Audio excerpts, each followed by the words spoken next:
What's up, yo? This is the first video of my YouTube channel, How Things Are Made by Physics. In each video, I will demonstrate you one experiment that you can repeat at home.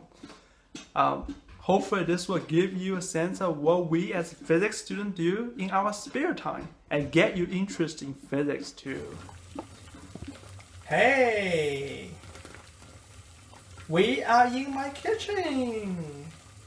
Here is a big pot of boiling water and a little Coca-Cola bean flowing on the water.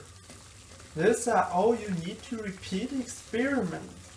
In high school, you were told that water boils at 100 degrees Celsius or 212 Fahrenheit. Today, I'm going to invalidate that statement. Here's how the magic begins. First, bring the water to boil, but can you see the water in the bean is not boiling? Can you see the water outside boils violently, but inside nothing happens, despite that they are at the same temperature? So water is no longer boiling at 100 degrees Celsius if it is in a Coca-Cola bean?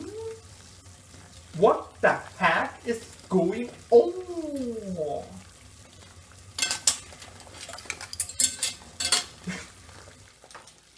It turns out the high school statement is not completely correct.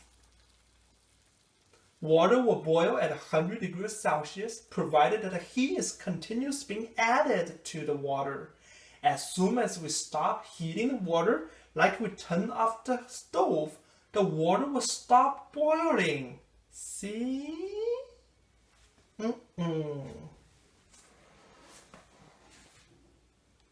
Now, let's look at the schematic picture.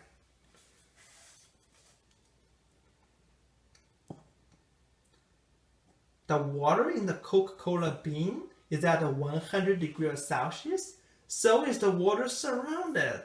And because they both have the same temperature, heat will not flow from one to the other. So no heat is added to the water in the bean, so water in the bean doesn't boil.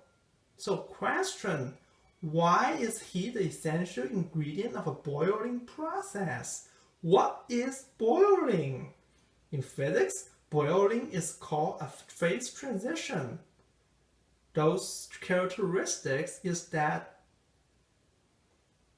the molecules in water, which are relatively tight bound to each other, are now separated far apart by heat. This breaking of a molecule bond requires energy.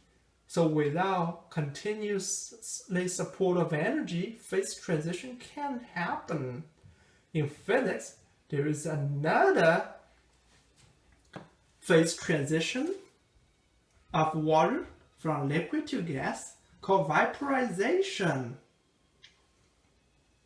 which will still require the input of energy, like heat, but vaporization can occur at any temperature. It doesn't have to be at 100 degrees Celsius. So if you wonder why you become cold after you jump out of a swimming pool, it's because the water on your body is evaporating. That takes away heat from your body. Thank you for watching. In the next episode of How Things Are Made by Physics, I'm going to show you another weird experiment about making an ice cube. Stay tuned. See you next time.